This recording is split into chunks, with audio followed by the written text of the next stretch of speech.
Assalamualaikum warahmatullahi wabarakatuh. Jumpa lagi dengan saya Sukmayati. Kali ini saya ingin berbagi sedikit pengalaman tentang penulisan artikel ilmiah untuk jurnal pendidikan.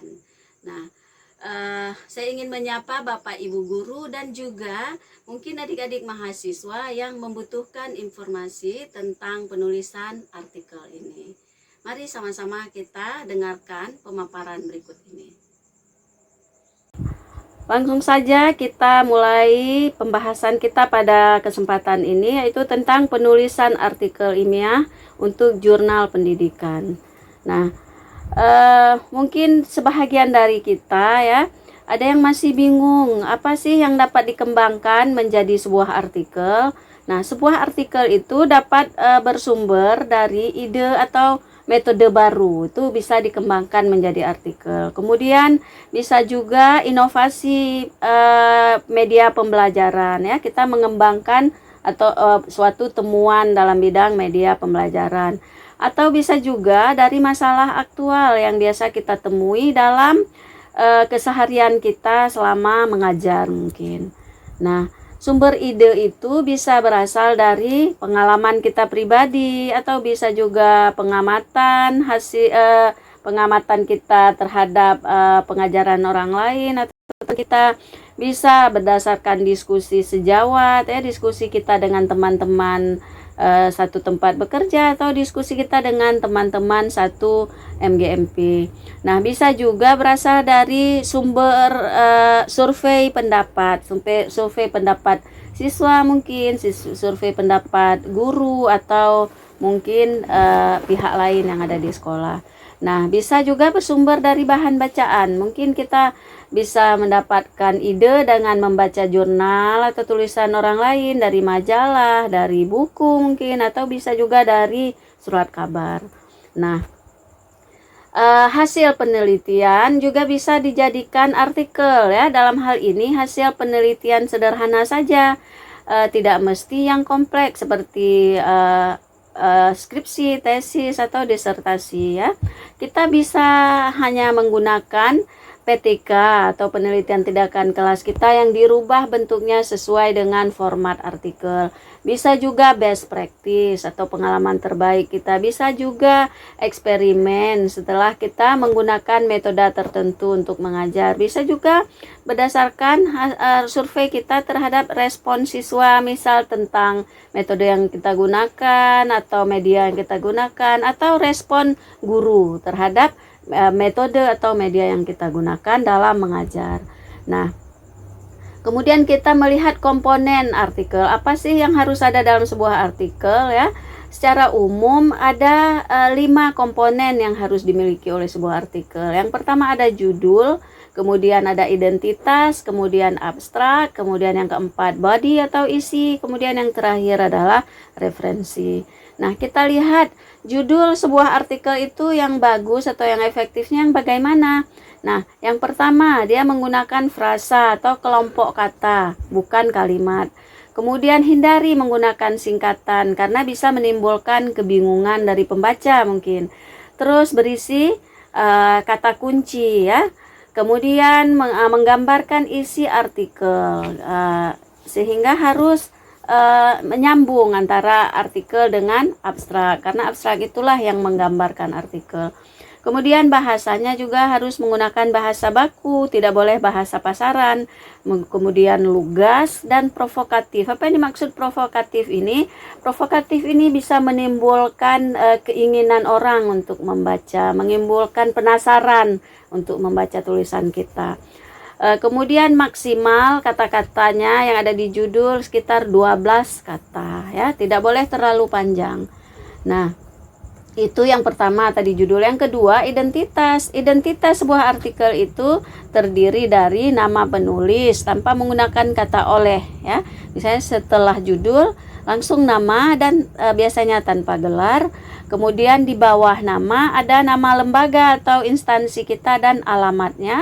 Kemudian disertai kontak yang bisa dihubungi kita, misalnya email kita. Nah, Cara penulisannya ini biasanya sesuai dengan gaya selingkung masing-masing jurnal ya.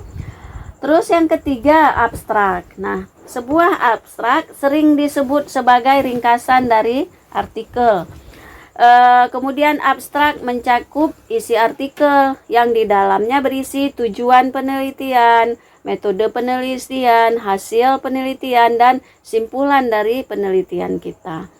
Dengan membaca artikel, orang bisa membayangkan, oh ini loh nanti isi artikelnya gitu.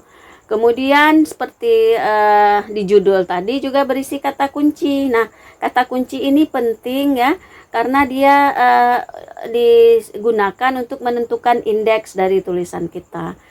Kemudian memudahkan pembaca untuk menemukan tulisan kita dengan menggunakan kata kunci yang kita berikan ya. Ini jumlahnya juga biasanya antara 3 sampai 6 kata kunci. Kemudian bahasanya juga bahasa standar, tidak perlu bahasa yang terlalu tinggi ya, supaya mudah dipahami. Kemudian abstrak tidak boleh panjang, maksimal hanya boleh ada 200 kata dan ditulis dalam bentuk satu paragraf. Nah, selanjutnya bahagian yang paling utama, yang keempat adalah body atau isi artikel.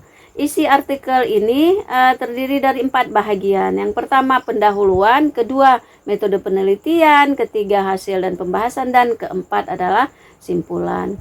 Nah, sebuah pendahuluan artikel itu apa saja isinya sih? Nah, di situ biasanya kita di awal kita paparkan fakta, kemudian permasalahan apa yang ada misalnya yang perlu dicarikan solusinya ya. Baru kemudian muncul solusi yang ditawarkan oleh penulis berupa pemikiran penulis, diikuti alasan yang kuat. Kenapa sih harus solusi ini yang diambil? Apa alasannya ya? Kemudian rumusan masalah. Rumusan masalah ini meliputi tadi apa yang ingin diselesaikan dan dengan cara apa yang ingin dicapai ya. Kemudian tujuannya juga harus menyambung dengan rumusan masalah. Penelitian yang diikuti penelitian yang relevan sebagai landasan dari teori ya, landasan teori yang mendukung penelitian yang akan dilakukan.